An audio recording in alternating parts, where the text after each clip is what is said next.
બનાસકાંઠાના દિયોદર પંથકમાં આગામી સ્થાનિક સ્વરાજની ચૂંટણીને લઈ રાજકીય માહોલ ચરમસીમાએ પહોંચ્યો છે, જ્યાં સત્તાવાર મેન્ડેટની જાહેરાત પહેલા જ ઉમેદવારોએ પોતાની ઉમેદવારી નોંધાવવાનું શરૂ કરી દેતા ગરમાવો જોવા મળી રહ્યો છે। ભાજપ, કોંગ્રેસ અને આમ આદમી પાર્ટીના મેદાનમાં ઉતરવાથી આ વખતે જંગ ત્રિપાંખીઓ અને વધુ રસપ્રદ બનવાના સંકેતો મળી રહ્યા છે। દિયોદર તાલુકા પંચાયતની 22 બેઠકો અને જિલ્લા પંચાયતની 5 બેઠકો માટે યોજાનારી ચૂંટણીમાં ઉમેદવારી પત્રો ભરવાના ધમધમાટ વચ્ચે ગુરુવારે દિયોદર તાલુકા પંચાયતની બેઠકો પર 10 જેટલા ઉમેદવારોએ પોતાના ફોર્મ રજૂ કર્યા હતા, જેમાં સોની બેઠક પર 3, સુરાણામાં 1, ફોરણામાં 2, ડુચકવાડામાં 1, વખામાં 1 અને જાલોઢા બેઠક પર 2 ફોર્મ ભરાયા છે। ખાસ કરીને જિલ્લા પંચાયતની ડુચકવાડા બેઠક પર કોંગ્રેસ પક્ષમાંથી નાનજીભાઈ ચૌધરી અને કલ્યાણભાઈ ચૌધરીએ દાવેદારી નોંધાવી છે, તો સામે પક્ષે અપક્ષ તરીકે દિલીપભાઈ દેસાઈએ પણ ઉમેદવારી રજૂ કરી છે। નોંધનીય છે કે કોંગ્રેસના ઉમેદવારો જ્યારે ફોર્મ ભરવા પહોંચ્યા ત્યારે પૂર્વ ધારાસભ્ય શિવાભાઈ ભૂરિયા, પૂર્વ જિલ્લા પ્રમુખ ભરતસિંહ વાઘેલા અને નરસિંહભાઈ દેસાઈ જેવા દિગ્ગજ નેતાઓ સાથે રહીને શક્તિ પ્રદર્શન કર્યું હતું। બીજી તરફ સોની તાલુકા પંચાયત બેઠક પર આમ આદમી પાર્ટીએ પણ પોતાનો ઉમેદવાર ઉતારીને લડતને વધુ તેજ બનાવી છે। હજુ સુધી ભાજપ કે કોંગ્રેસ દ્વારા સત્તાવાર મેન્ડેટ જાહેર કરવામાં આવ્યા નથી, જેના કારણે કાર્યકરોમાં ભારે ઉત્કંઠા જોવા મળી રહી છે। શુક્રવાર બપોર સુધીમાં કોંગ્રેસ પોતાના પત્તા ખોલે તેવી શક્યતાઓ વચ્ચે વહીવટી તંત્ર પણ ફોર્મ સ્વીકારવાની પ્રક્રિયામાં વ્યસ્ત બન્યું છે। પહેલા તો મીડિયાના માધ્યમથી આજે કહેવા માંગુ છું કે અમારી ડુચકવાડા જિલ્લા પંચાયત સીટમાં કોંગ્રેસ તરફથી નાનજીભાઈ કમાભાઈ પટેલ નવાપુરાએ ફોર્મ ભર્યું છે। એમની નીચે અમે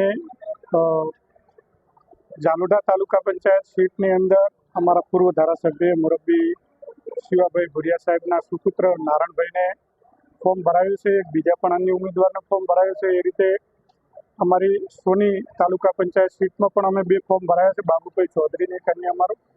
એ જ રીતે અમારી કોરણા તાલુકા પંચાયતની સીટ ઉપર અમે ચૌધરી દિનેશભાઈ અને બારોટ બળદેવભાઈનું ફોર્મ ભરાયું છે। એ જ રીતે ડુચકવાડા તાલુકા પંચાયત સીટની અંદર પણ અમે ડુચકવાડાના દલિત સમાજના મારા આગેવાનશ્રીને ફોર્મ ભરાયું।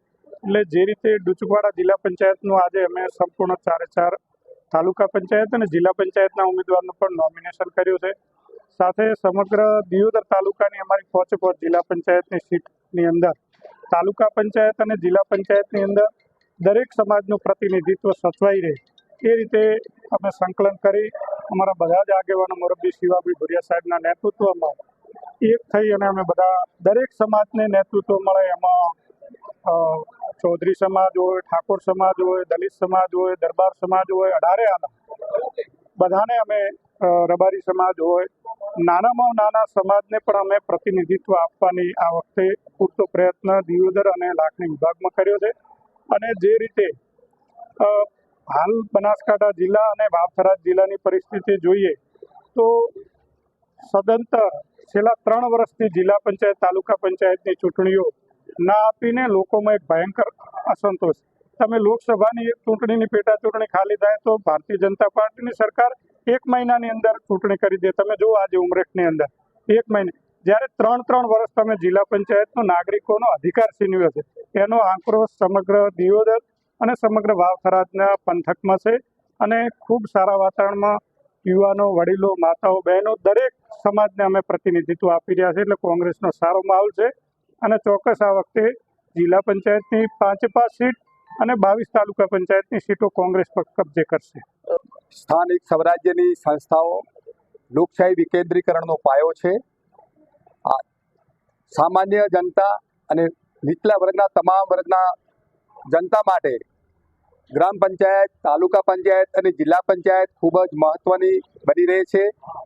કોંગ્રેસ પક્ષ તરફથી અમારા અહીંના માજી ધારાસભ્ય આદરણીય શિવાબા ભુરિયા, અમારા ખૂબ જ કર્મઠ અને પ્રદેશના નેતૃત્વ કરતા અમારા આદરણીય ભાઈ શ્રી ભરતસિંહજી વાઘેલા સાહેબ, બીકે જોશી સાહેબ, તેમજ અમારું મોવડી મંડળ, લોકપ્રિય સાંસદ જ્ઞાનીબેન અને પ્રમુખ શ્રી ગુલાબજી રાજપૂત, એમણે અમારા પર ઉમેદવાર તરીકે મારા ઉપર વિશ્વાસ મૂકીને જે જનતાની અદાલતમાં મને જનતા સમક્ષ ઉમેદવાર તરીકે મૂક્યો છે, એ બદલ હું એમનો તમામનો આભાર માનું છું.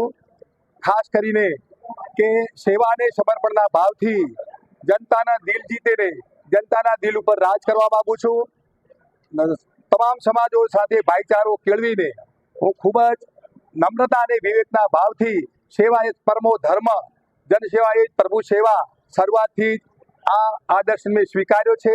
બીજાના દુઃખે દુઃખી અને બીજાના સુખે સુખી થવું એ જ મારો જીવન મંત્ર રહ્યો છે.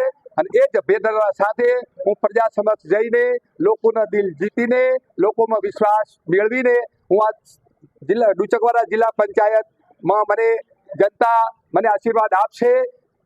આ સીટ જિલ્લા પંચાયત સીટ નીચેની તમામ સીટો, જાલોડા સીટ એવા નારણભાઈ છે ઉમેદવાર તરીકે, સોની સીટમાં બાબુભાઈ પટેલ, ખોરડા સીટમાં દિનેશભાઈ ભગાભાઈ પટેલ અને ડુચકવાડા સીટમાં દલિત સમાજના અમારા કર્મઠ કાર્યકર દેવસીભાઈના ધર્મપત્ની લડી રહ્યા છે. આ તમામ સીટો અમે જંગી બહુમતીથી જીતીને પ્રજાનો વિશ્વાસ કેળવશું અને જીત્યા બાદ જનતાની ખૂબ સારી રીતની સેવા કરશું. પંચાયતની સીટ ઉપર કોંગ્રેસમાંથી ઉમેદવારી મેં આજે નોંધાવી છે. જનતાનો પૂરેપૂરો વિશ્વાસ છે કે મને મત આપી અને વિજય બનાવશે. દર વખતે ચૂંટણી આવે છે, લોકો વાયદા આપે છે. આ વખતે શું વાયદા હશે કે આ વાયદા હશે, પરફેક્ટ કામ હશે, વાયદા નહીં. આજે ડુચકવાડા જિલ્લા પંચાયતના કોંગ્રેસના ઉમેદવારોએ, જિલ્લા પંચાયત અને તાલુકા પંચાયતના ઉમેદવારોએ દરેકે ફોર્મ રજૂ કર્યા છે. અને અત્યારના આમ જોવા તો કોંગ્રેસ માટે ખૂબ માહોલ સારો લાગે છે. અમને એવી પૂરેપૂરી અપેક્ષા છે કે તમામ ફોર્મ ભરાયા પછી અમારી પાર્ટી જીતે અને કોંગ્રેસને આ વખતે ખૂબ સારા લોકો આવકાર આલીને વોટ આપે એવું અમને દેખાઈ આવે છે. પ્રથમ જિલ્લા પંચાયત છે, જિલ્લો અલગ બન્યા બાદ ગ્રાઉન્ડ ઉપર હાલમાં કોંગ્રેસ બહુ મજબૂત છે. તો હવે જ્યારે મતદાન કરવાનું છે ત્યાં સુધી આ મહત્વનું રહેશે કે પછી? અમને પૂરેપૂરી અપેક્ષા એવી છે કે અમે જ્યારથી ડુચકવાડા જિલ્લા પંચાયત નવી બની અને જિલ્લા પંચાયતની શરૂઆતથી અને ટિકિટની જે અમે નક્કી કર્યું એટલેથી અમને માહોલ ખૂબ સારો લાગવા માંડ્યો છે. આ માહોલ છે એના કરતાં કદાચ હજી આને સુધારો થશે કોંગ્રેસ તરફી એવું અમને પૂરેપૂરી આશા છે. કોંગ્રેસના અગ્રણી છો, પૂર્વ ધારાસભ્ય છો, આ માત્ર ડુચકવાડા જિલ્લા પંચાયતની વાત નથી, 30 સીટો ઉપર કેવા પ્રકારનો તમારો જે કામ છે એ રહેશે? લગભગ અમને આ વખતે દેવોદર તાલુકાની અને લાખણી તાલુકાની દેવોદર વિધાનસભાની તમામ જિલ્લા પંચાયતની સીટોમાંથી ખૂબ સારો માહોલ છે અને લોકોમાં ભાજપ તરફનો ખૂબ રોષ છે. એના ઉપરથી અમને પૂરેપૂરું દેખાઈ આવ્યો છે કે આ માહોલ જે છે એના કરતાં હજી પણ કદાચ સારો સુધરે અને તમામ જિલ્લા પંચાયતોમાં અને તાલુકા પંચાયતમાં અમારું રિઝલ્ટ ખૂબ સારું આવે એવી અમને પૂરેપૂરી અપેક્ષા છે. પૂર્વ ધારાસભ્ય તરીકે દિયોદર વિધાનસભામાં 2 તાલુકા આવે છે, લાખણી અને દિયોદર. બંને તાલુકા પંચાયતમાં કઈ રીતનું રિઝલ્ટ? બંને તાલુકા પંચાયતના 44 તાલુકા પંચાયતના ઉમેદવારો અમને બહુ ખૂબ સારા મળ્યા છે. જિલ્લા પંચાયતના પણ ઉમેદવારો ખૂબ સારા મળ્યા છે. હું તો એટલા સુધી કહું છું કે અમારા ઉમેદવારો અમે ભાજપના ઉમેદવારો ગોતવાના અત્યારે હાલ ફોફો મારવા પડે છે. એટલે એના ઉપરથી અમને પૂરેપૂરું દેખાઈ આવે છે કે અત્યારના એક લાખણી તાલુકાની જિલ્લા પંચાયતની સીટમાં જે અમારા ઉમેદવાર 1-2 જગ્યાએ એવા છે ને કે એમને હમો ઉમેદવાર પણ મળતો નથી. એના ઉપરથી અમને પૂરેપૂરી અપેક્ષા છે. લોકોનો માહોલ ખૂબ સારો છે અને અમને મોટા ભાગની જિલ્લા પંચાયત તાલુકા પંચાયત 2 જગ્યાએ તાલુકા પંચાયત અમારી કોંગ્રેસ બને એવી પૂરેપૂરી અમે આશા છે. દિયોદરમાં ચૂંટણીના ફોર્મ ભરવાની પ્રક્રિયા સાથે જ રાજકીય ગણિતો મંડાવાના શરૂ થઈ ગયા છે. મોટા ગજાના નેતાઓની હાજરી અને પક્ષીય મેન્ડેટ વગર જ નોંધાતી ઉમેદવારીઓ આગામી દિવસોમાં આ વિસ્તારમાં મોટા રાજકીય ઉલટફેરના સંકેત આપી રહી છે.